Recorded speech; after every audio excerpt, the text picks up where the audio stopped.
వేదిక అలంకరించిన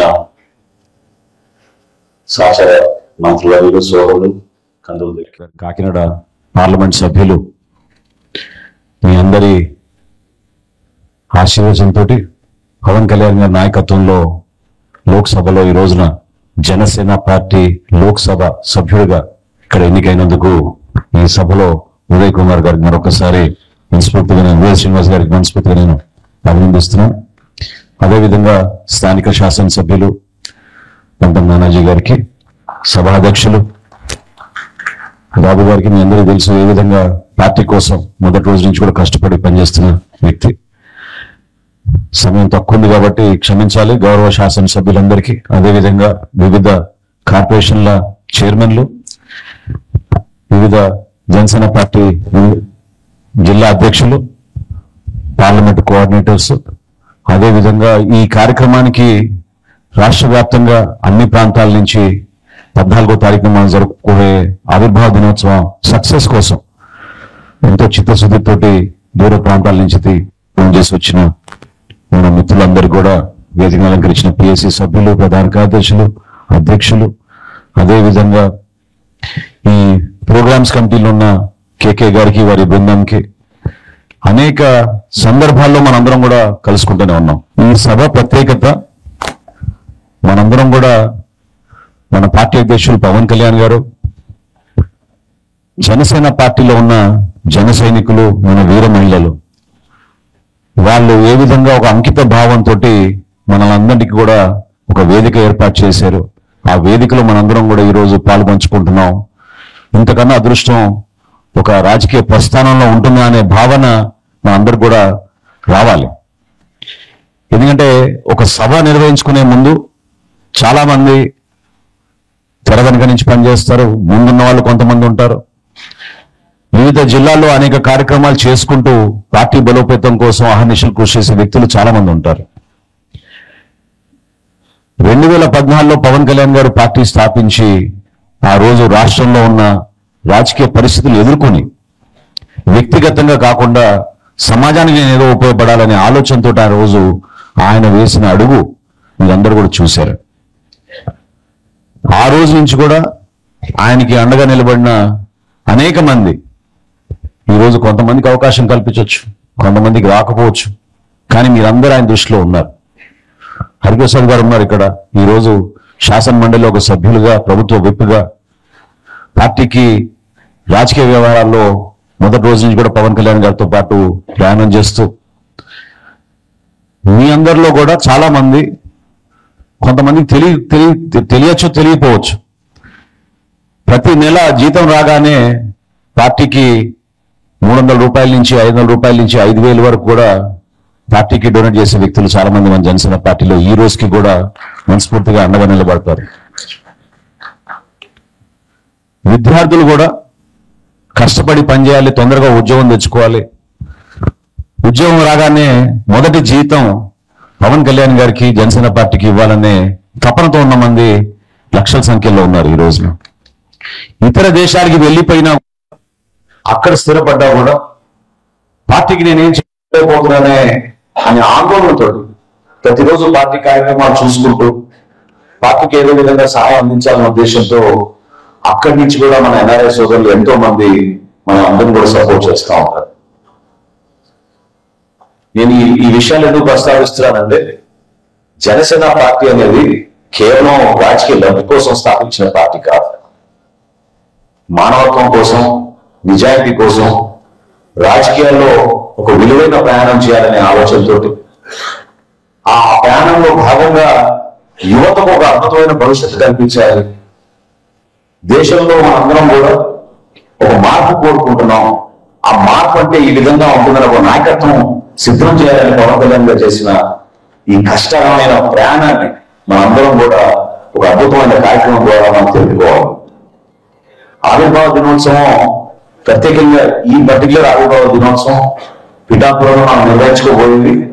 అది మనది కాదు, అది కేవలం ఎవరైతే కష్టపడి జెండా మోసి పవన్ కళ్యాణ్ గారి గెలుపు కోసం, జనసేన పార్టీ గెలుపు కోసం అహర్నిశలు కృషి చేశారో వాళ్ళ గుర్తింపు కోసం, ఒక పండుగ వాతావరణం తీసుకొచ్చే విధంగా ఒక సెలబ్రేషన్ చేసుకోవాల్సిన సందర్భం. It is about recognising the hard work and sacrifices of all our Jana Sainiks and Veera Mahilas, and it is a moment of celebration. ఒక అద్భుతమైన విజయం సాధించాం. దేశ చరిత్రలోని ఏ రాజకీయ పార్టీ సాధించని విధంగా ఒక గొప్ప కార్యక్రమం ద్వారా ఎన్నో పోరాటాలు చేసి ప్రజల పక్షాన్ని నిలబడి ప్రభుత్వం అవలంబిస్తున్న తీరుని, ప్రజా వ్యతిరేకత విధానాలని ప్రశ్నిస్తూ ఒక అద్భుతమైన కార్యక్రమాలు చేసుకుంటూ మనం ముందుకొచ్చాం. ఇందాక నానాజీ గారు మాట్లాడుతున్నప్పుడు నాకు గుర్తొచ్చింది, 2019 ఎన్నికల తర్వాత ఒకే ఒక సీటు గెలిచాం. ఆ ఒకే ఒక సీటు గెలిచిన తర్వాత ఢిల్లీకి అమరావతి రైతుల కోసం భారతీయ జనతా పార్టీ నాయకులతో మాట్లాడి మన రాష్ట్రానికి అండగా నిలబడాలి, రైతాంగాన్ని మీరు కాపాడాలనే ఉద్దేశంతో ప్రయాణం చేశాం. ఇదే కాకినాడలో ఆ రోజు ఎన్నికైన ద్వారపూడి చంద్రశేఖర్ రెడ్డి అహంకారంతో పదవి మా చేతిలోకి వచ్చి మమ్మల్ని ఎవరేం చేయలేదనే భావనతోటి ఇష్టానుసారంగా నడి రోడ్లో ఏ విధంగా మాట్లాడాడో సమాజం అంతా చూసింది. ఆ రోజు ఆ మాటలు వారి అహంకారానికి, క్షేత్రస్థాయిలో ఉన్న వాస్తవానికి విరుద్ధంగా పదం అనేది శాశ్వతమైన ఊహించుకుని మాట్లాడిన మాట. ఆ మాటల పైన మన జన సైనికులు, వీర మహిళలు, మన నాయకులు అందరూ కూడా కలిసి ఖచ్చితంగా మీరు క్షమాపణ చెప్పాలి పవన్ కళ్యాణ్ గారు కానీ నిరసన తెలపడానికి వస్తే పకడ్బందీగా ప్రభుత్వ యంత్రాంగాన్ని వారికి ఆ రోజున పలుకుబడిని ఉపయోగించుకుని కావాలని ఆ రోజున ఏ విధంగా దాడి చేశారో మీ అందరూ చూశారు. ఎంతో మంది మన వీర మహిళలకి గాయాలని, చాలా మంది నాయకులు ఆ రోజు అరెస్ట్ అయ్యారు, కేసులు పెట్టించారు. ఈ రోజు కూడా కోర్టు చుట్టూ తిరుగుతున్నారు మన నాయకులు. ఢిల్లీలో ఆ రోజు ఉన్నప్పుడు ఖచ్చితంగా కాకినాడకి వెళ్దామని ఆ రోజు పవన్ కళ్యాణ్ గారు నిర్ణయం తీసుకున్నారు. ఉదయం చాలా ఇంపార్టెంట్ మీటింగ్ ఉంది, సంక్రాంతి వారం అది. ఇవాళ మీటింగ్ కుదరకపోవచ్చు, రేపటి రోజున మీటింగ్ పెట్టుకుందామా అని భారతీయ జనతా పార్టీలో ఉన్న వైస్రాయ్ నాయకులు కౌలు పంపించినప్పుడు, లేదంటే ఇట్లా కాకినాడలో ఒక సంఘటన జరిగింది, ఎట్టి పరిస్థితుల్లో కూడా ఈ రోజు రాత్రి కల్లా మేము ఊహించుకుని ఉదయం మేము 7:30 ఫ్లైట్కి వెళ్ళాలని కౌలు చేసి, ఆ రోజు ఎంత దారుణంగా పరిస్థితులు ఉన్నాయంటే రాష్ట్ర బీజేపీ అధికారి, ఆ స్థాయి పోలీస్ అధికారి ఫోన్ చేసి మీరు మాత్రం కాకినాడ రాకూడదని ఆ రోజు హెచ్చరించారు. యుద్ధ వాతావరణం ఉంది, ఇబ్బందికరమైన ల్యాండ్ ఆర్డర్ సిచ్యువేషన్ వస్తుంది, మీరు వస్తే ఖచ్చితంగా మీరు ఈస్ట్ గోదావరిలోకి ఎంటర్ కాకూడదు అని ఆ రోజు ఆయన కబురు చేశారు. కానీ వీటన్నింటిలో కాపీ చేయలేదు. మన వీర మహిళలకి, మన నాయకులకి, మన జన సైనికులకి గాయాలనే మనం వెళ్ళి పరామర్శిద్దాం. ఎక్కడ అరెస్ట్ చేస్తారో అరెస్ట్ చేసుకోమనండి, వైజాగ్ ఎయిర్పోర్ట్ లో అరెస్ట్ చేస్తారా లేదా ఈస్ట్ గోదావరి జిల్లా బార్డర్ లో అరెస్ట్ చేస్తారా చేసుకోమని మనం మాత్రం వెళ్ళాం కావాలని చెప్పి ఆ రోజు పవన్ కళ్యాణ్ గారు తీసుకున్న నిర్ణయం సాయంత్రం కాకినాడకు వచ్చాం. ఈ సందర్భంగా మీకు ఎందుకు గుర్తు చేస్తున్నానంటే, ఎవరికైతే ఇంకా కొన్ని అనుమానాలు ఉన్నాయి పవన్ కళ్యాణ్ గారి నాయకత్వం గురించి, లేదా ఆయన చేసిన సుదీర్ఘ పోరాటం గురించి, ఆ సుదీర్ఘమైన పోరాటంలో ఎంత నిజాయితీగా మన పార్టీ నాయకుల కోసం, మన జన సైనికుల కోసం, వీర మహిళల కోసం నిలబడ్డారో అదొక చిన్న ఉదాహరణ. ఏనాడు కూడా ఆయన తన స్వార్థం గురించి ఆలోచించలేదు. చాలా సందర్భాల్లో కొంతమంది ఇతర పార్టీ నాయకులు ఆయనకు ఆఫర్ చేశారు, మీరు మా పార్టీలోకి వస్తే మీకు ఆ పదవి ఇస్తాం, ఈ పదవి ఇస్తాం అని. కానీ ఆయన ఆలోచించింది మన రాష్ట్రం కోసం, మన భవిష్యత్తు కోసం, మన జనసేన పార్టీ కోసం. దానికోసం ఆయన నిలబడ్డారు. జనసేన పార్టీకి వేరే పార్టీకి ఉన్న తేడా ప్రధానంగా మానవత్వంతో కూడిన రాజకీయాలు 100% మనం చేసే ప్రతి కార్యక్రమంలో కూడా నిజాయితీగా విలువలతో కూడిన రాజకీయాలు చేయాలనే ఉద్దేశంతో మన అందరినీ కూడా పవన్ కళ్యాణ్ గారు నడిపించుకుంటూ వస్తా ఉన్నారు. ఒక పెద్ద బహిరంగ సభ చేసినప్పుడు అన్నిటికన్నా ముందుగా ప్రజలు ఆలోచించుకునేది, పార్టీలో ఉన్న పెద్దలు ఆలోచించుకునేది మొబిలైజేషన్. అంటే ఎక్కడి నుంచి, ఏ ప్రాంతం నుంచి జనాన్ని తరలించాలి, ఏ జిల్లా నుంచి ఎంతమంది వస్తారు, ఏ నియోజకవర్గానికి నుంచి ఎంతమంది వస్తారని. కానీ మనకు మాత్రం పవన్ కళ్యాణ్ గారు వస్తున్నారంటే కనీసం 3 నుంచి 5 లక్షల జనాభా ఏ సభకైనా హాజరయ్యే విధంగా ఒక అద్భుతమైన కార్యక్రమం జరిగిపోతుంది. మేమందరం కూడా ఒక టీం వర్క్గా మేము పనిచేసుకుంటాం. ఎవరి బాధ్యతలు వాళ్ళు తీసుకుంటాం. మీలాగానే మీరు కోరిన విధంగానే సభ సక్సెస్ అవ్వాలని కోరుకుంటాం.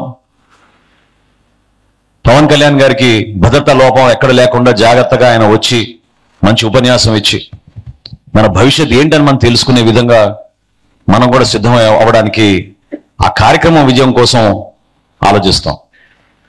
ఎవరికి స్వార్థాలు లేవు ఈ ప్రయాణంలో. ఈ రోజున ఇంతమంది శాసనసభ్యులుగా, ఒక పార్లమెంట్ సభ్యుడిగా, ఒక మంత్రిగా, వివిధ కార్పొరేషన్లకి చైర్మన్లుగా పదవులు వచ్చినాయంటే అది 100% పవన్ కళ్యాణ్ గారు ఇచ్చిన గుర్తింపు. ఆ గుర్తింపుతో పాటు మీ అందరి సహకారం, మీరు ఏ విధంగా పార్టీ కోసం నిలబడి మమ్మల్ని ముందుకు నెట్టారు. ప్రధానంగా నాకు గుర్తొచ్చే 4-5 కార్యక్రమాలు నేను మీ దృష్టికి తీసుకొస్తాను. ఇందాక సోదరుడు దుర్గేష్ గారు చెప్పినట్టు ఏ కార్యక్రమం చేసినా తూర్పుగోదావరి జిల్లాలో ఆ విధమైన స్పందన ఉండేది, ఆ విధంగా నాయకత్వం ఉండేది, కలుపుకొని పనిచేసుకునే మనస్తత్వం చాలా అద్భుతంగా ఉండేది మన జిల్లాలో. దుర్గేష్ గారి సారథ్యంలో ఆ రోజున మొట్టమొదటి కార్యక్రమం మనం చేసింది ఆ రోజు మత్స్యకారుల కోసం ఒక భరోసా కార్యక్రమం. ఒక పాదయాత్ర ప్రారంభించుకుంటారు మన నానాజీ గారి కాన్స్టిట్యున్సీ నుంచి. ఇక్కడి నుంచి నాయకర్ గారి కాన్స్టిట్యున్సీకి నర్సాపురం వరకు పాదయాత్ర చేసిన మత్స్యకారులకు ఒక భరోసా కల్పించడానికి కోసం. ప్రభుత్వంలో ఆ రోజున ఒక మీటింగ్ చేయాలంటేనే భయపడేవాళ్ళు. ఎవరిపైన కేసులు పెడతారో, ఏ విధంగా ఇబ్బంది పెడతారో మనకెందుకులే అనే విధానంలో రాజకీయాల్లో తక్కువ మంది పార్టిసిపేట్ చేసేవాళ్ళు. కానీ ప్రతి సందులోనూ, ప్రతి గ్రామంలోనూ, ప్రతి పల్లెలోనూ ఆ రోజున ఒక అద్భుతమైన స్వాగతం పలుకుతూ మాతో పాటు మత్స్యకారు సోదరులు వాళ్ళ సమస్యలు చెప్పుకుంటూ నడిచిన తీరు నిజంగా మర్చిపోలేం. ఆ రోజు నరసాపురంలో పవన్ కళ్యాణ్ గారు ఆయన ఉపన్యాసంలో మాట ఇచ్చారు. ప్రభుత్వం ఆ రోజు జారీ చేసిన జియోని, ఏదైతే మత్స్యకారుల సంపద కోసం వ్యతిరేకంగా కార్పొరేటైజేషన్ చేయాలనే ఉద్దేశంతో జియో తీసుకొచ్చి బహిరంగానే పవన్ కళ్యాణ్ గారు చించేసి దీన్ని మాత్రం ఖచ్చితంగా మీరు ఎవరు కూడా ఖాతరు చేయబాకండి, మేము నిలబడతాం మీతో అన్నారు. వాటితో పాటు రాజమండ్రిలో మొట్టమొదటి కార్యక్రమం, ఆ ఉపన్యాసంతో ఎంతో మార్పు వచ్చింది రాజకీయాల్లో. గుంతలు పూడ్చే కార్యక్రమం గుడ్ మార్నింగ్ సీఎం సార్ అని మనం ఆ రోజు ప్రారంభించుకున్నప్పుడు రాష్ట్ర వ్యాప్తంగా సోషల్ మీడియా ద్వారా మన జన సైనికులు, వీర మహిళలు, నాయకులు యావత్ ఆంధ్రప్రదేశ్, తెలంగాణ నుంచి కూడా ఎంతో మంది పాల్గొని ఒక అద్భుతమైన డిజిటల్ క్యాంపెయిన్ చేసుకుంటూ మన ప్రజల్లోకి తీసుకెళ్ళాం. అప్పటి వరకు ఎవరికి తెలియదు. బహుశా మన గ్రామంలోనే, మన ఊర్లోనే రోడ్లు బాగాలేదనుకున్నారు. కానీ అనంతపురంలో కూడా ఈ విధంగా ఉంటుందా, శ్రీకాకుళంలో కూడా ఈ విధంగా ఉంటుందా, గుంటూరు జిల్లాలో కూడా ఈ విధంగా ఉంటుందా అనే ఆలోచన దృశ్యాల ద్వారా వాళ్ళు చూసి ఆశ్చర్యపోయి ప్రజలు మేలుకున్నారు. దుర్మార్గంగా బట్టలు నొక్కే కార్యక్రమం పెట్టి అద్భుతమైన సంక్షేమం చేసేస్తున్నాం, ప్రజలకి ఎంతకన్నా ఏం కావాలి అనే ఆలోచనతోటి మూర్ఖంగా వాళ్ళు చేసిన పరిపాలన ఎంత నష్టపోయామో మీరు చూశారు. ఈ రోజున కేవలం గుంతలు పూడ్చడానికి 1600 కోట్ల రూపాయలు కేటాయించుకున్నా కూడా పూర్తి స్థాయిలో సరిపోవడం లేదు. కొత్త రోడ్లు కాదు సుమా, గుంతలు పూడ్చుకోవడానికి అంత దుర్మార్గంగా వ్యవస్థల్ని నాశనం చేశారు. జనసేన పార్టీలో ఉన్న నాయకత్వం ఎప్పుడు కూడా నిస్వార్థంగా ప్రజలకి అంకిత భావంతో పనిచేసే మనస్తత్వం ఆ ఆలోచన ప్రజల్లో రావాలి, ప్రతి ఒక్కరిలో రావాలని పవన్ కళ్యాణ్ గారు పదే పదే మా మీటింగ్ లో చెప్పి మిమ్మల్ని అందరినీ కూడా ఉత్తేజపరుస్తూ ఉంటారు. ఎందుకంటే ఆయన నమ్మింది ఒకటే, మన లాయల్టీ మన ప్రజల కోసం, అంతేగాని మన లాయల్టీ ఒక నాయకత్వం కోసం ఒకరి కోసం కాదు. అదేవిధంగా జనసేన పార్టీలో ఉన్న జన సైనికుడు వీర మహిళ కూడా మీకున్న లాయల్టీ మన పార్టీ అధ్యక్షుడు పవన్ కళ్యాణ్ గారి పైన. మీరు ఆ నమ్మకాన్ని ప్రజల్లో తీసుకెళ్ళడానికి ఒక చక్కటి వేదిక మన పార్టీ. చిన్న చిన్న డిస్టర్బెన్సెస్ ఉంటాయి సహజంగానే, అవి కమ్యూనికేషన్ డిస్టర్బెన్సెస్ అవ్వచ్చు, ఒకరు వ్యక్తిగతంగా పడకపోవడం వల్ల సోషల్ మీడియాలో కొన్ని కామెంట్స్ ఉండొచ్చు. కానీ అంతిమంగా మనం చేసే ఈ ప్రయాణం ఒక నమ్మకంతో, ఒక అద్భుతమైన నాయకత్వం మనకి పవన్ కళ్యాణ్ గారిలో ఉంది కాబట్టి ఆయన వెంటే మనం నడుచుకుంటూ ప్రతి ఒక్క సమస్యని అధిగమించుకుంటూ ప్రజల్లోకి నడుస్తున్నాం. ఈరోజు ఎంతో బాధ్యత పెరిగింది మనకి. జనసేన పార్టీ పొత్తులో భాగంగా భారతీయ జనతా పార్టీ తెలుగుదేశం పార్టీతో కలిసి రాష్ట్ర ప్రయోజనాల కోసం, రాష్ట్ర అభివృద్ధి కోసం, రాష్ట్ర భవిష్యత్తు కోసం ఎక్కడ కూడా మన ఈగోని మనం పెంచుకోకుండా తగ్గి పనిచేసే పరిస్థితుల్లో పవన్ కళ్యాణ్ గారు మనని అద్భుతంగా ముందుకు తీసుకెళ్తున్నారు.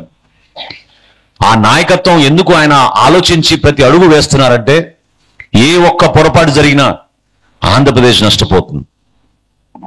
ఏ ఒక్క పదం పొరపాటున మనం మాట్లాడినా మన బిడ్డల భవిష్యత్తు నష్టపోతారు.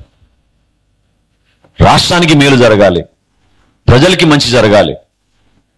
కష్టమైనా ఏదైనా మొన్న అసెంబ్లీలో చాలా అద్భుతంగా మాట్లాడి చెప్పారు. సమస్యలు ఉంటాయి, కుటుంబంలో సమస్యలు ఉన్నప్పుడు మేము మాట్లాడుకుంటాం, అంతేగాని సమస్యల వలన పొత్తులో చాలా పెద్ద సమస్య వచ్చిన భావన మాత్రం రాకుండా చూసుకునే బాధ్యత మా అందరిపైన ఉంది, దాన్ని నిలబెడతాం అనే మాట ఆయన చాలా అద్భుతంగా చెప్పారు. 15 సంవత్సరాలకి మేము అంకిత భావంతో పనిచేస్తామనే చాలా గొప్ప మాట ఆ రోజు ఆయన శాసనసభలో అన్నారు. ఏ రాజకీయ పార్టీ నాయకుడైనా అధ్యక్షుడైనా ఆ విధంగా చెప్తారో మీరు చెప్పండి. తన భవిష్యత్తు గురించి ఆలోచించుకోకుండా మన భవిష్యత్తు, అది నా భవిష్యత్తు కాదు, మన భవిష్యత్తు, మన రాష్ట్రం కోసం ఆ నిర్ణయం తీసుకున్నానే మాట ఆ రోజు ఆయన శాసనసభలో చెప్పిన విధానం మీరందరూ కూడా చూశారు. నిలబడాల్సిన సందర్భం ఇది. పొత్తులో భాగంగా రాజకీయాల్లో మనందరికీ కూడా ఆకాంక్షలు ఉంటాయి, ఎన్నో పదవులు ఆశిస్తాం. స్థానికంగా చిన్న చిన్న సర్పంచ్ ఎలక్షన్ నుంచే మనం ఉంటాం, ఏ విధంగా పోటీలు పడుతూ ఉంటామో. కానీ ఈ ప్రయాణం 3 పార్టీలు కలిసి కష్టపడి ముందుకెళ్తున్న ఈ సందర్భం చాలా విలువైన సందర్భం. దాన్ని మనం నిలబెట్టుకోవాలి. ఆ కార్యక్రమాన్ని ప్రజల్లో తీసుకెళ్ళడానికి నిజాయితీగా మనం ఏ మాత్రం కూడా ఎక్కడ కూడా అభిప్రాయ భేదాలు లేకుండా ప్రజలకు నమ్మకం కల్పిస్తూ మనం ముందు తీసుకెళ్ళాలి. చాలా మంది మన పార్టీలో ఇంకా పదవులు రాలేదు, భవిష్యత్తులో ఏ విధంగా ఉండబోతోంది అనే భావన కలుగుతూ ఉంటుంది, ఆలోచిస్తూనే ఉంటారు. నేను మొట్టమొదటిసారి పార్టీలో చేరకన్నా ముందు 2017లో పవన్ కళ్యాణ్ గారు నేను అనేక సందర్భాల్లో మాట్లాడుకుంటున్నప్పుడు, ఆ రోజున ఈ విధంగా అధికారంలోకి వస్తాం, ఈ విధంగా జనసేన పార్టీలో ఇంతమంది ఎమ్మెల్యేలు, శాసనసభ్యులు, శాసన మండలి సభ్యులు, పార్లమెంట్ సభ్యులు, మంత్రులు ఉంటారని మేము ఏనాడు కూడా అనుకోలేదు. పదవులు ఆశించకుండా ఏ విధంగా ప్రయాణం చేస్తామని మమ్మల్ని మేమే ప్రశ్నించుకున్నాం. ఇది వాస్తవం, నేను మీకు ఉన్న మాట చెప్తున్నాను. ఈరోజు మా జరిగిన సంభాషణ, పదవులు వద్దు అనుకుని పదవుల కోసమే మనం ప్రయాణం చేస్తున్నాం అనే మాట అనకుండా మనం ఏ విధంగా ప్రయాణం చేయగలుగుతాం రాజకీయాల్లో, దేనికోసం నిలబడాలి. అప్పుడు ఆయన ఒకే మాట అన్నారు, మనం కలిసి పనిచేసేటప్పుడు మనం కొత్త తరహా రాజకీయ నాయకుల్ని మనం సిద్ధం చేయగలిగితే, రాష్ట్రానికి వాళ్ళు అంకితం చేస్తే, వాళ్ళ ద్వారా భవిష్యత్తులో ఒక అద్భుతమైన మార్పు తీసుకురాగలిగితే మన రాష్ట్రానికి మనం మేలు చేసిన వాళ్ళం అవుతాం. దానికోసమే జనసేన పార్టీ నిలబడాలని ఆ రోజు ఆయన అన్నారు. అంటే ఇది దాదాపు 8 సంవత్సరాల క్రితం జరిగిన సంభాషణ. ఆ రోజే పవన్ కళ్యాణ్ గారు తన పదవి కోసమో లేకపోతే జనసేన పార్టీలో రేపటి రోజున అర్జెంటుగా మనం పొత్తు పెట్టుకుంటే మనకి ఏం పదవులు వస్తాయో అనే మాట కాదు. ఈ ప్రయాణం ద్వారా, కష్టమైన ప్రస్థానం ద్వారా నిజాయితీగా మనం నిలబడితే ఒక చక్కటి నాయకత్వం మనం సిద్ధం చేద్దామనే ఆలోచనతో ఆ రోజు ఆయన ఆ నిర్ణయం తీసుకున్నారు. ఇంకొక అద్భుతమైన కార్యక్రమం చేసింది, ఎవరైతే పాపం సమాజంలో అధికార యంత్రాంగం నిలబడినప్పుడు చివరికి అన్ని అవకాశాలు కోల్పోయాం అని చెప్పి ఆత్మహత్య చేసుకున్న మన కౌలు రైతులకి ఆ రోజు జనసేన పార్టీ పవన్ కళ్యాణ్ గారి నాయకత్వంలో ఏ విధంగా నిలబడిందో మీరు అందరూ కూడా గుర్తు చేసుకోవాలి. రాష్ట్ర వ్యాప్తంగా ఒక 600 మందో 700 మందో పాపం అన్యాయంగా జగన్మోహన్ రెడ్డి గారి ప్రభుత్వంలో ఆత్మహత్య చేసుకున్నారని అనుకున్నాం. ప్రతి కుటుంబానికి ₹1,00,000 ఆర్థిక సాయం ఇద్దామని పవన్ కళ్యాణ్ గారు ఉగాది రోజు ప్రకటిస్తే ఆయన తన సొంత నిధులతోటి ₹5 కోట్ల విరాళం ఇచ్చి కార్యక్రమాన్ని ఆ రోజు ప్రారంభించారు. ఎంతో మంది మన ఎన్ఆర్ఐ సోదరులు, మన భారతదేశంలో ఉన్న మన జనసేన పార్టీ సపోర్టర్స్, నాయకులు అందరూ ముందుకొచ్చి ప్రతి నియోజకవర్గం నుంచి కూడా ముందుకొచ్చి చెక్కులు ఇచ్చి ఈ కార్యక్రమాన్ని మన ప్రజల్లో తీసుకెళ్దామని ఒక నమ్మకంతో నిలబడ్డారు. ఈ జిల్లాలో కూడా, లాంటి గోదావరి జిల్లాలో కూడా 42 మంది ఆత్మహత్య చేసుకుంటే వాళ్ళకి ₹1,00,000 చొప్పున పవన్ కళ్యాణ్ గారి చేతుల మీదుగా మనం ఆ రోజున ఒక అద్భుతమైన కార్యక్రమం చేశాం. ఈ సందర్భాల్లో ఈ విషయాలు మీ అందరికీ ఎందుకు గుర్తు చేస్తున్నానంటే, ఒక కార్యక్రమం ద్వారా మనం అందరం కూడా యునైటెడ్ గా ఒక మంచి మెసేజ్ ఇవ్వాలి. ఎందుకంటే ఇంత కష్టపడి ఇన్ని సమస్యలు అధిగమించి ఈరోజు ఒక పండుగ వాతావరణంలో జరుపుకోవాల్సిన సభ ఇది. గర్వంగా జరుపుకోవాల్సిన సభ, విజయం సాధించిన సభ ఇది. ఒక అద్భుతమైన రాష్ట్రానికి ఉప ముఖ్యమంత్రిగా పవన్ కళ్యాణ్ గారు అందిస్తున్న సేవల్ని గుర్తిస్తూ మన అందరం కూడా పార్టీని ముందుకు తీసుకెళ్లాల్సిన సభ ఇది. ప్రతి జన సైనికుడు, ప్రతి వీర మహిళ గర్వపడే విధంగా నిర్వహించాల్సిన సభ ఇది. రాష్ట్ర ప్రజలు చూసి ఎస్ జనసేన పార్టీనే ఫ్యూచర్ మనకి ఆంధ్రప్రదేశ్ అనే నమ్మకం కలిగించే విధంగా మనం తీసుకెళ్లాలి ఈ సభని. అటువంటి ఆలోచన విధానం మనలో ఉంది, అట్లా కష్టపడే మనస్తత్వం మనలో ఉంది. ఎక్కడైనా చూసామో చెప్పండి, సొంతంగా 2 లీటర్లు పెట్రోల్ పోసుకుని 2 జెండాలు కట్టుకుని మీటింగ్ అనగానే ఉదయం నుంచి సాయంత్రం వరకు పనులు కూడా మానేసుకుని లక్షల సంఖ్యలో మన జన సైనికులు ఏ విధంగా వస్తారో మీరు చూశారు. ఇళ్లలో పాపం ఎన్నో కష్టాలు ఎదుర్కొని బిడ్డల్ని చూసుకుని, భర్తల్ని చూసుకుని పవన్ కళ్యాణ్ గారి కోసం, పార్టీ కోసం, వీర మహిళలనే మాట వినిపించుకోవడానికి అహర్నిశలు కృషి చేస్తున్న మన వీర మహిళలు ఏ విధంగా పార్టీ కార్యక్రమంలో పాల్గొంటారో మీరు అందరూ చూశారు. నాయకత్వం కూడా ఈ సందర్భంగా నేను మనస్ఫూర్తిగా మన నాయకత్వాన్ని కూడా గుర్తు చేస్తున్నా. అసలు ఎమ్మెల్యే సీటు వస్తుందా లేదో అని ఆలోచించలేదు వీళ్ళెవరు కూడా. ఆ రోజున పార్టీ కోసం చేయాలి, పవన్ కళ్యాణ్ గారి కోసం చేయాలి, అవసరమైతే మన పొలమైనా అమ్ముదాం, ఇల్లైనా అమ్ముదాం అని నిలబడిన నాయకత్వం ఇదంతా. అద్భుతంగా నిలబడ్డారు ఆ రోజున. మేమెవరం కూడా 50,000 మెజార్టీ వస్తుంది, 40,000 మెజార్టీ వస్తుంది ఎలక్షన్లో పోటీ చేస్తాను అనుకోలేదు. ఒక కాజ్ కోసం నిలబడ్డాం, ప్రజల కోసం నిలబడ్డాం, పవన్ కళ్యాణ్ గారి కోసం నిలబడ్డాం. దుర్మార్గంగా ఏ విధంగా ఆ రోజు జనవాణి కార్యక్రమాని కోసం వైజాగ్కి వెళ్తే నోవాటెల్లో 3 రోజులు నిర్బంధించారో దుర్మార్గమైన ప్రభుత్వం, ఆ సందర్భాన్ని మీరు గుర్తు చేసుకోండి. ఆ కసి ఎప్పుడు తగ్గకూడదు మీలో. ఎందుకంటే మనలో ఆ నిజాయితీ ఉంది. మనం నిలబడింది మన ప్రజల కోసం, మనం నిలబడింది ప్రభుత్వాన్ని ప్రశ్నించి సమస్యలపైన పోరాటం చేస్తాం, సామాన్యులకి అండగా నిలబడదామని చెప్పి మనం చేస్తున్న ఈ ప్రయాణంలో కావాలని అనేక సందర్భాల్లో మనం అవమానపరిచారు. కార్యక్రమాలు నిర్వహణ చేయడానికి కోసం ఎంత ఇబ్బంది పడ్డారో మీరు చూశారు. చిలపల్లి శ్రీనివాస్ ఉన్నాడు ఆ రోజున. ఇప్పటంలో 6 ప్రాంతాలు మార్చారు మనకి సభ నిర్వహించుకుంటా ఉంటే. వారం రోజుల్లో 6 ప్రాంతాలు. ఉదయం పోతే రైతు మనకి సంతకం చేసి ఇచ్చేవాడు, సాయంత్రం కల్లా తహసీల్దారు, ఆర్డీఓ, డిఎస్పీ వెళ్ళిపోయి బలవంతంగా రైతు దగ్గర నుంచి ఆ కాగితం చించేసి మనకి పర్మిషన్ లేకుండా చేయడానికి ఒక ప్రయత్నం చేశారు. ఎందుకంటే అమరావతి ప్రాంతంలో సభ నిర్వహిస్తా ఉన్నాం కాబట్టి ఎట్టి పరిస్థితుల్లో ఈ ప్రాంతంలో సభ నిర్వహించకూడదని దుర్మార్గంగా ఆ రోజున్న శాసనసభ్యుడు, అక్కడున్న యంత్రాంగం ఆ రోజు చేశారు. ఇవన్నీ కూడా మీరు గుర్తుపెట్టుకోవాలి. అందుకని ఈ సభ మనం ఒక ఉత్సాహంతో, it should be a celebration. ఆ రోజు హోలీ పండుగ, ఒక పండుగ వాతావరణంలో ఒక రంగుల సెలబ్రేషన్ గా మనం అద్భుతంగా మన జనసేన పార్టీ ఆవిర్భావ దినోత్సవం పవన్ కళ్యాణ్ గారికి మరొకసారి అంకితం చేస్తూ ఈ ప్రస్థానాన్ని మనం ముందు తీసుకెళ్లే విధంగా మనం అందరం కష్టపడాలి. దానికోసం మీరందరూ కూడా దూర ప్రాంతాల నుంచి ప్రయాణం చేసి వచ్చారు.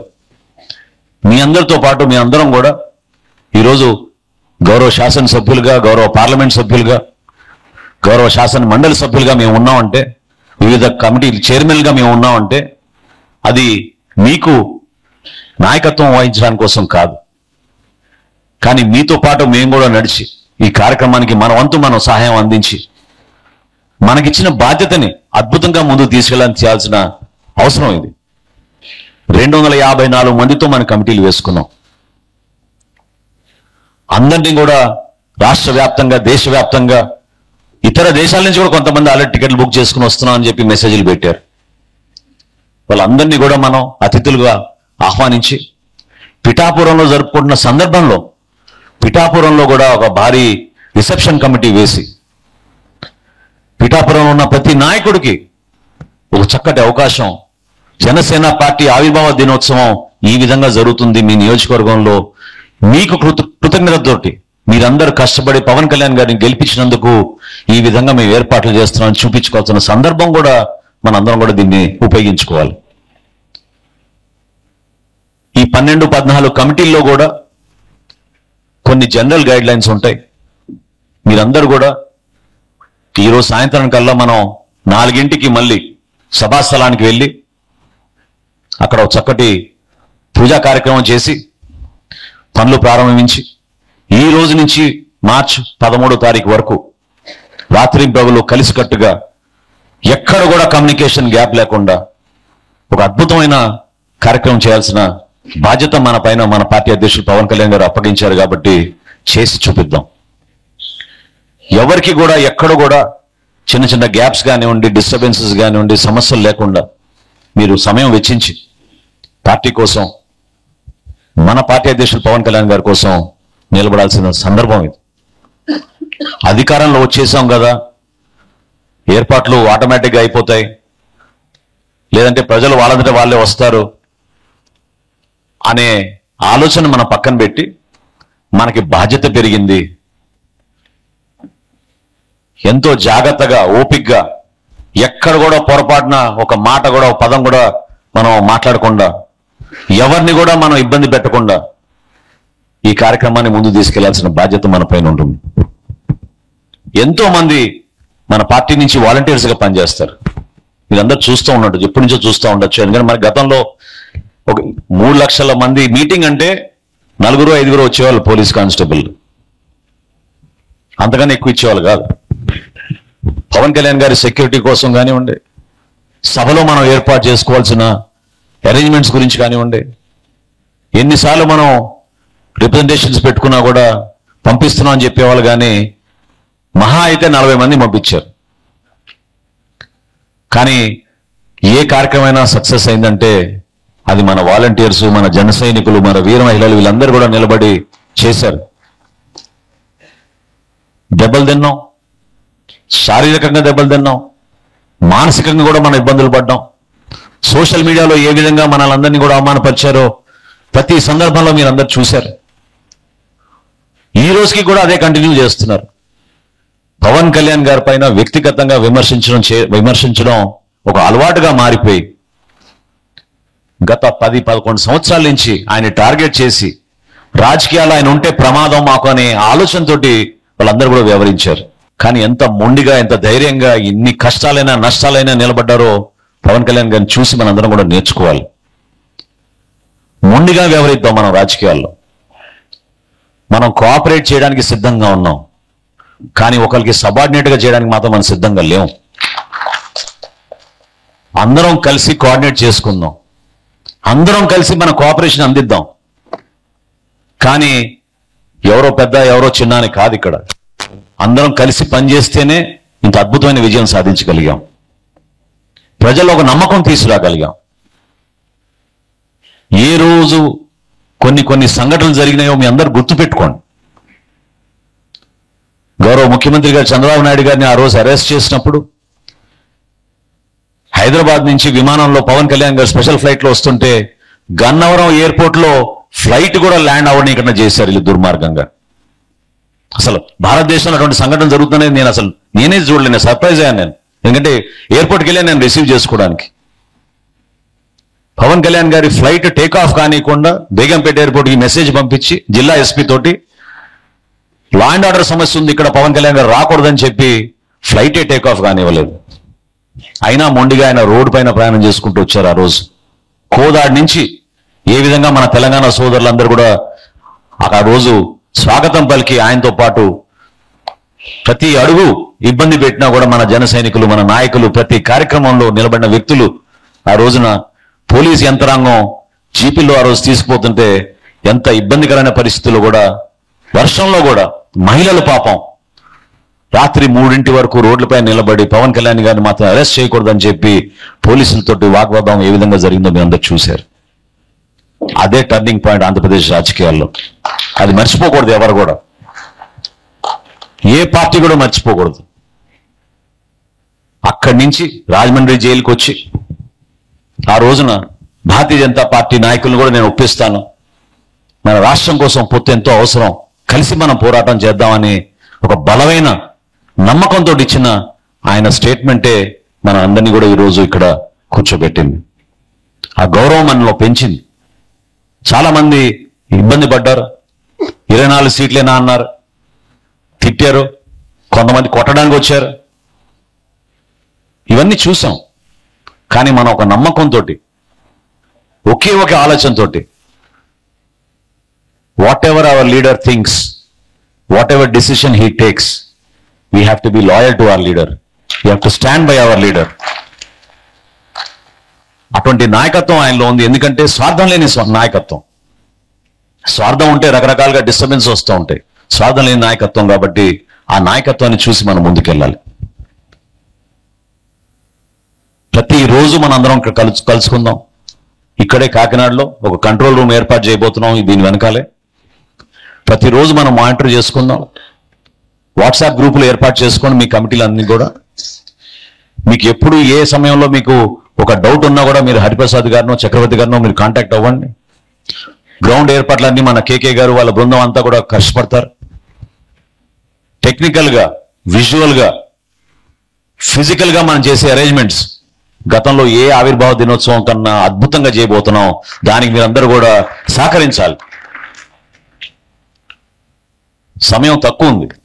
కొంతమంది అనుకోవచ్చు 14 రోజులు ఉంది కదా అని. లేదు, అంత టైం మనకి చూస్తూనే అయిపోయి అలా 1వ తారీఖు 12 రోజులు మన చేతుల్లో ఇవన్నీ కూడా మనం ఏర్పాటు చేసుకోవాలి.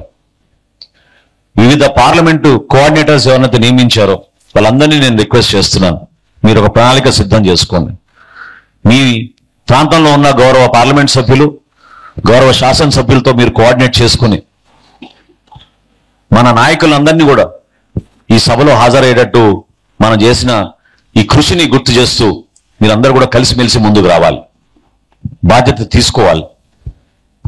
ఎందుకంటే ఇందాక హరిప్రసాద్ గారు చెప్పినట్టు ప్లీనరీ అనుకున్నాం, కానీ ఆ ప్లీనరీ అవకాశం లేదు కాబట్టి ఒకే రోజు మనం సభ నిర్వహించుకుంటున్నాం. కాబట్టి ప్లీనరీ అయితే మనం డెలిగేట్స్ పాసులు, వివిధ జిల్లాల నుంచి నాయకత్వాన్ని ఆహ్వానించి మహిళలకి ప్రత్యేకంగా, యువతకు ప్రత్యేకంగా, రైతులకి ప్రత్యేకంగా చిన్న చిన్న మీటింగ్లు ఏర్పాటు చేద్దామని అనుకున్నాం. ఆ సందర్భం లేదు కాబట్టి, అవకాశం లేదు కాబట్టి దీన్ని మాత్రం మనం అద్భుతంగా చక్కటి ఏర్పాట్లతోటి, క్రమశిక్షణతోటి, ఎక్కడ కూడా ఒక చిన్న రోడ్ యాక్సిడెంట్ జరగకుండా ప్రతి జన సైనికుడు బాధ్యతతోటి తన ఇంటికి తిరిగి వెళ్ళేటట్టు, రోడ్డు ప్రమాదం ఎక్కడ జరగకుండా అన్ని విధాలుగా మనం జాగ్రత్తగా ఏర్పాట్లు చేయాల్సిన బాధ్యత కూడా మనందరిపైన ఉంటుంది. ఎప్పుడు కూడా పవన్ కళ్యాణ్ గారు అదే కోరుకుంటారు.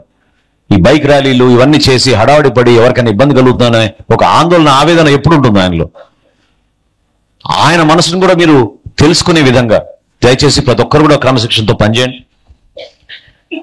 అదేవిధంగా అధికారంలో వచ్చినాక కొన్ని ఇబ్బందికరమైన పరిస్థితులు మనం చూసాం.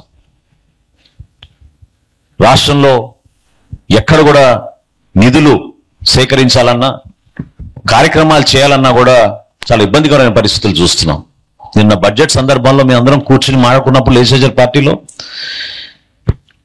ఒక ఆలోచన పవన్ కళ్యాణ్ గారికి ఉన్నప్పుడు ప్రజల్లో తీసుకెళ్ళడానికి తగిన విధంగా నిధులు కూడా ఉండాలి. పంచాయతీరాజ్ శాఖలో జల్ జీవన్ మిషన్ కింద ఇంటింటికి మనం కుళాయిలు ఇంటింటికి కుళాయిల ద్వారా రక్షిత మంచినీటి పథకం అందిద్దామని మనం సూపర్ 6లో మనం మాట ఇచ్చాం. భవిష్యత్తులో చక్కటి ఆరోగ్యం ఉండాలి, ఎవరు కూడా నీటి గురించి బిందెలు పెట్టుకుని మోసుకుంటూ కిలోమీటర్ల తరబడి నడవకూడదనేది పవన్ కళ్యాణ్ గారి ఆలోచన. కానీ ఎంత దుర్మార్గంగా గత ప్రభుత్వం, గత పాలకులు 5 సంవత్సరాల్లో రాష్ట్రానికి జరిగిన నష్టం ఈ ఒక్క ఉదాహరణ నేను మీకు చెప్తాను. కేంద్ర ప్రభుత్వం కేటాయించిన 14,500 కోట్ల రూపాయలని జల్ జీవన్ మిషన్ కోసం ఉపయోగించుకోకుండా కేవలం 2,250 కోట్ల రూపాయలు వాళ్ళు ఉపయోగించారు. ఆ కార్యక్రమమే ఈ సంవత్సరానికి ముగిసిపోతుంటే పవన్ కళ్యాణ్ గారు, చంద్రబాబు నాయుడు గారు మొన్న ఢిల్లీకి వెళ్ళినప్పుడు ప్రధానమంత్రి గారిని, కేంద్ర మంత్రి గారిని అభ్యర్థించి ఇది చాలా అవసరం మాకు, సూపర్ 6లో మనం మేనిఫెస్టోలో కమిట్మెంట్ చేశాం, దీన్ని ప్రజల్లో తీసుకెళ్లాలని ఆ రోజు రిక్వెస్ట్ చేస్తే మరొక 4 సంవత్సరాలు వాళ్ళు పొడిగిచ్చారు. అంటే చూడండి ఒక్కసారి, ఒక్క ఛాన్స్ అన్న వ్యక్తి ఏ విధంగా రాష్ట్రానికి ఇంత నష్టం కలిగించాడో మీరు చూడండి. కేంద్ర ప్రభుత్వం కేటాయించిన నిధులు కూడా ఉపయోగించుకోకుండా దుర్మార్గంగా మన రాష్ట్రానికి అంత నష్టం కలిగించారు. పెద్దలు బుద్ధప్రసాద్ గారు గుర్తు చేశారు ఇందాక, రైతులకి ఏ విధంగా మన కూటమి ప్రభుత్వం అండగా నిలబడింది అనేది. నిజంగా చెప్తున్నాను, నాకే ఒక్కొక్కసారి ఒక కార్యక్రమం చేసినప్పుడు చాలా తృప్తినిస్తుంది. ఎందుకంటే కష్టపడేది రైతే రాజు మన రాష్ట్రంలో. ఈ రోజుకి కూడా 70% వ్యవసాయ రంగం పైన ఆధారపడి ఉంటారు. అటువంటి రైతుని మోసం చేసి అవమానపరిచి ప్రభుత్వంకి రైతులు అమ్మిన ధాన్యాన్ని డబ్బు కూడా కట్టకుండా వీళ్ళు పారిపోయారు. మన ప్రభుత్వం వచ్చిన తర్వాత 1,674 కోట్ల రూపాయలు నెల రోజుల్లోనే మనం రైతులకి కష్టపడి తీసుకెళ్లి అందించాం. పవన్ కళ్యాణ్ గారు, చంద్రబాబు నాయుడు గారు ఆ రోజు ఎంతో మనకి దానికి సహకరించారు. ఖరీఫ్ మాసంలో మీ జిల్లాలో కూడా చూసుంటారు, కోనసీమ నుంచి కానివ్వండి, ఈస్ట్ గోదావరి నుంచి కానివ్వండి, కాకినాడ జిల్లా నుంచి కానివ్వండి, ఎవరైనా రైతు వచ్చి మనకి ధాన్యం అమ్మితే 24 గంటల్లోనే 7,670 కోట్ల రూపాయలు మనం ఈరోజు ఆంధ్రప్రదేశ్లో ధాన్యం కొనుగోలు చేసాం ఖరీఫ్ మాసంలో. గతంలో ఎప్పుడైనా జరిగినటువంటి కార్యక్రమం చెప్పండి. టూరిజం సెక్టార్లో ఉన్న సోదరుడు దుర్గేష్ ఏ విధంగా ఆ ఇండస్ట్రీని ముందు తీసుకెళ్లే విధంగా, ఒక గుర్తింపు వచ్చే విధంగా కష్టపడుతున్నారో మీ అందరు చూశారు. ఎందుకంటే మనకు అద్భుతమైన తీర ప్రాంతం ఉంది. సర్వీస్ సెక్టార్లో ఉద్యోగ అవకాశాలు ఎక్కువ వస్తాయి, పెట్టుబడులు వస్తాయి టూరిజం ఇండస్ట్రీలో. దానికి ఒక అంకిత భావంతో మన ముద్ర పడే విధంగా, ఏ విధంగా కష్టపడి పనిచేస్తున్నామో ప్రజలకి ఇంకా మనం మెరుగైన సేవలు అందించే విధంగా మనం ముందుకెళ్తున్నాం. గౌరవ శాసనసభ్యులు వాళ్ళు లేవనెత్తిన ప్రశ్నలు మీరు శాసనసభలో చూస్తే పర్యావరణం గురించి, ప్రజా సమస్యల గురించి, మీ ఆరోగ్యం గురించి, అభివృద్ధి గురించి, సంక్షేమం గురించి, మహిళా భద్రత గురించి, చిన్నపిల్లల భవిష్యత్తు గురించి, ఈ అంశాలపైన మేము శాసనసభలో మీ తరఫున మేము మాట్లాడుతూ ఉంటాం, నిలబడతాం. దానికోసం మీరు మాకు ఈ బాధ్యత అప్పచెప్పారు. ఈరోజు ఒక ఎమ్మెల్సీగా వ్యవహరిస్తున్న వ్యక్తి ఏ విధంగా మాట్లాడాడో మీరు అందరూ చూశారు. ఒక ఆయన ఆల్రెడీ జైలుకి వెళ్ళి లబోదిబో అంటున్నాడు. ఈయన్ని కూడా అదే లిస్ట్ లో ఉంటుంది, ఖచ్చితంగా ఉండాలి కూడా. నోరు దొరికింది కదా అని ఇష్టం వచ్చినట్టు మాట్లాడితే రాజకీయాల్లో దేనికోసం మీరు నాయకులు అవుతారు చెప్పండి? ప్రజలకి ఒక అంకిత భావంతో మనం చేస్తున్న ఈ ప్రయాణంలో రాజకీయంగా విమర్శలు చేసుకోవచ్చు, తప్పులేదు, ఓట్ల కోసం. ఎప్పుడైనా మీరు పవన్ కళ్యాణ్ గారు మీరు నన్ను గెలిపిస్తేనే నేను ఈ పని చేసి పెడతాను ఎప్పుడైనా అన్నారా చెప్పండి? ఒక పేదవాడు ఇబ్బంది పడుతుంటే స్పందించకుండా పక్కకి వెళ్ళిపోయారా చెప్పండి? ఎన్ని సందర్భాల్లో సొంత డబ్బులు ఇచ్చి దివ్యాంగులను, మహిళలను, చిన్న చిన్న వ్యాపారస్తులకో వాళ్ళు పడుతున్న ఇబ్బందులు చూసి ఆయన నిలబడిన సందర్భాలు ఒకసారి మీరు గుర్తు తెచ్చుకోండి. అంత నిస్వార్థంగా పనిచేసే నాయకుడిని ఈరోజు టీవీల ముందు నిలబడి ఏదో 4 మాటలనేస్తే హీరోలు అయిపోతారు అనుకుంటే హీరోలు కాదు, మీరు ఖచ్చితంగా జీరోలే అవుతారు. జీరోలు అయి మీరు ఎక్కడుంటారో మీ అందరు తెలుసు. ఖచ్చితంగా వీళ్ళ గురించి మనం మాట్లాడాలి. ఎందుకంటే ఈ రోజుకి వదిలేస్తున్నా కూడా ఇది సహజమేలే అని మామూలేలే అనుకుంటున్నారు. ప్రభుత్వం మారినాక కూడా ఇంత ధైర్యంగా వాళ్ళు మాట్లాడుతున్నారంటే నిలబడాల్సింది మన జన సైనికులు, మన వీర మహిళలు. చట్టపరంగా వాళ్ళపైన చర్యలు తీసుకుందాం. ఏ సందర్భంలో అయినా సరే మన నాయకుడిని అగౌరవపరిచినప్పుడు, మన పార్టీని వాళ్ళు కించపరిచే విధంగా మాట్లాడినప్పుడు ఖచ్చితంగా మీరందరూ కూడా నిలబడాలి, మాట్లాడాలి. ఈ అంశాల గురించి జాగ్రత్తగా మాట్లాడాలి. పవన్ కళ్యాణ్ గారు మీ అందరిని కూడా మాకు కూడా చెప్పేది ప్రతి సందర్భంలో ఏంటంటే ఎందుకు రియాక్ట్ అవ్వద్దు, అవ్వండి రియాక్ట్, కానీ మాట్లాడే భాష, తీరు, ప్రవర్తన ఖచ్చితంగా ప్రజలు మెచ్చుకునే విధంగా ఉండాలి. అంతేగాని మనం కూడా వాళ్ళలాగా మాట్లాడకూడదు. తెలుగు భాష పరిరక్షణ కోసం ఏ విధంగా మనం పోరాటం చేసామో మీరు చూశారు. ఆ రోజు తెలుగు భాషనే ఉండకూడదు అన్నాడు ఈ మహానుభావుడు పాఠశాలలో. రాజమండ్రిలో ఒక సభ నిర్వహించి, తిరుపతిలో ఒక సభ నిర్వహించి ఎంతో మంది పెద్దల్ని తెలుగు భాష గురించి తీసుకొచ్చి పవన్ కళ్యాణ్ గారు ఆ రోజు నడి నుడి అనే కార్యక్రమం ప్రకటించి మన భాషను మనం పరిరక్షించుకుందాం, తెలుగు భాషను ప్రజల్లోకి తీసుకెళ్దాం అని చెప్పి ఆ రోజు ఆయన చేసిన కార్యక్రమాన్ని మీరు గుర్తుపెట్టుకోండి. ఇక్కడ రాజమండ్రిలోనే మనం మొదలు పెట్టాం ఆ రోజు ఆ కార్యక్రమం. కోవిడ్ సందర్భంలో ఏ విధంగా మన జన సైనికులు ఇంటింటికి వెళ్ళి కూరగాయలు, డబ్బులు ఇచ్చి కుటుంబాలను ఆదుకున్నారో మీరు చూశారు. చనిపోయిన వ్యక్తుల్ని ఆ కార్యక్రమాలు చేయడానికి ఎవరు ముందు రాపోతే అనేక జిల్లాలో నిలబడింది మన జన సైనికులు. నిస్వార్థంగా తీసుకెళ్లి ఆ కార్యక్రమాలు చేశారు వాళ్ళ కుటుంబం తరఫున. క్రియాశీలక సభ్యత్వం తెలంగాణ నుంచి మన సోదరులు ఉన్నారు. ఇందాక శంకర్ గౌడ్ గారు మారుతా ఉన్నారు. 2014లో స్థాపించిన తర్వాత క్రియాశీలక సభ్యత్వం చేయడానికి ఎంత ఇబ్బందికరమైన పరిస్థితులు ఉన్నాయో మీరందరూ చూశారు. 60,000తో మొదలుపెట్టాం మనం. 60,000తో మొదలుపెట్టిన సభ్యత్వం ఈరోజు ఇంత అద్భుతంగా 12,42,000 మందికి మనం రాష్ట్ర వ్యాప్తంగా తీసుకురాగలిగాం. ఏ రాజకీయ పార్టీకి లేదు సుమా. 500 రూపాయలు వెచ్చించి పారదర్శకంగా వాళ్ళ ఆధార్ నంబర్లు, వాళ్ళ ఇంటి అడ్రస్లు, సెల్ ఫోన్ నంబర్లు అన్ని ఎంటర్ చేసి ఇన్సూరెన్స్ కంపెనీతో మనం టైఅప్ చేసుకుని ఎక్కడైనా ప్రమాదం జరిగితే మనం వాళ్ళందరికీ కూడా తీసుకెళ్లి నిధులు ఇచ్చే పరిస్థితి ఏ రాజకీయ పార్టీ చేయలేదు. మనం ఇప్పుడు అధికారంలో లేవు. ఇప్పుడు అధికారంలో ఉన్న చాలా పార్టీలు ఇప్పుడు ముందుకు వచ్చి మనం చేసిన కార్యక్రమాన్ని ముందుకు తీసుకెళ్తున్నారు. గతంలో ఇప్పుడు లేదు ఇటువంటి కార్యక్రమాలు. పార్టీ ఆవిర్భావించినప్పటికీ కూడా ఈ రోజు వరకు ఏ కార్యక్రమం చేసినా కూడా నేను చాలా మనస్ఫూర్తిగా చెప్తున్నాను, అది మీ అందరి కోసమే, మీ ద్వారా మన ప్రజల కోసమే, మన రాష్ట్ర భవిష్యత్తు కోసమే. ఇందులో స్వార్థం ఏమాత్రం లేదు. మన నాయకత్వం ఎప్పుడు కూడా ప్రజల కోసం నిలబడాలి, సమాజం కోసం నిలబడాలనే మాట తప్ప వేరే ఆలోచనే లేదు. పార్లమెంట్ కోఆర్డినేటర్స్ కూడా నేను కోరుతున్నాను, మీరు ఎట్టి పరిస్థితుల్లో కూడా మండల స్థాయి మీటింగ్లు పూర్తి చేసుకుని ప్రతి మండలానికి ఒక 3 5 కమిటీగా వేసి సభ ఏర్పాట్ల గురించి వాళ్ళకి బాధ్యత అప్పచెప్పి మార్చి 12వ తారీఖు కల్లా మీరు ఆ కార్యక్రమాలు పూర్తి చేసుకుని కాకినాడకి వచ్చే విధంగా మీరు ప్లాన్ చేసుకోండి. వివిధ కమిటీల చైర్మన్లు కూడా నేను రిక్వెస్ట్ చేస్తున్నాను, మీరు మీ కమిటీలు కూడా దయచేసి ఇక్కడ 7వ తారీఖు నుంచి కేంద్ర కార్యాలయం నుంచి మీ అందరం కూడా ఇక్కడే ఉంటాం 24 hours.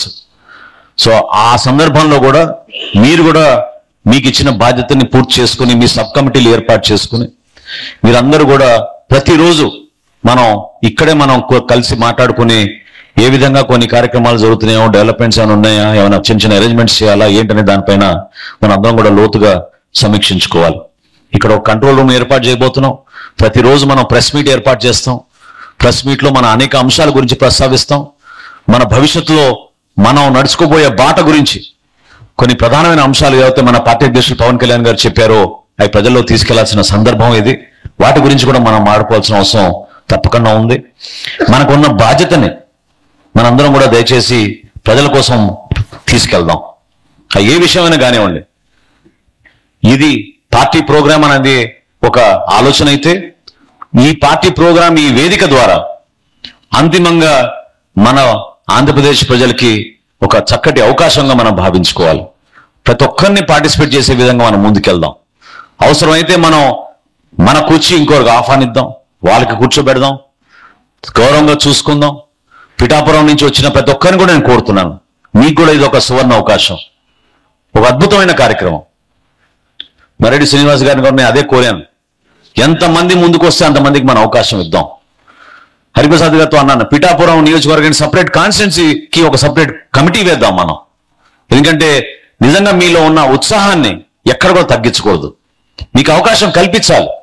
మీరు కూడా మా కార్యక్రమాలతో పాటు మీరు కూడా మేము పాల్గొన్నాం, మేము కూడా భాగస్వాములని భావన మీలో రావాలి. మీరు కూడా ఈ బాధ్యతని రాష్ట్ర ప్రజానికానికి తెలిసే విధంగా చక్కటి అవకాశం మనం జనసేన పార్టీ మనకి ఇచ్చిందనే ఆలోచన మీలో రావాలనే ఉద్దేశంతో మిమ్మల్ని అందరూ కూడా గుర్తించే విధంగా ఈ కమిటీని వేసుకున్నాం. కొంతమంది ఎక్కడైనా పొరపాట్లు పడి పేర్లు రాకపోతే దయచేసి మీరు ఎవ్వరు కూడా ఆలోచించబాకండి. మీరు ఒక మెసేజ్ పెట్టండి హరిప్రసాద్ గారికి, తప్పకుండా రాబోయే రోజుల్లో మేము వేసే కమిటీల్లో మీకు ఆ స్థానం కల్పిస్తాం. ఇప్పటికే మనం 14 కమిటీలు వేసుకున్నాం.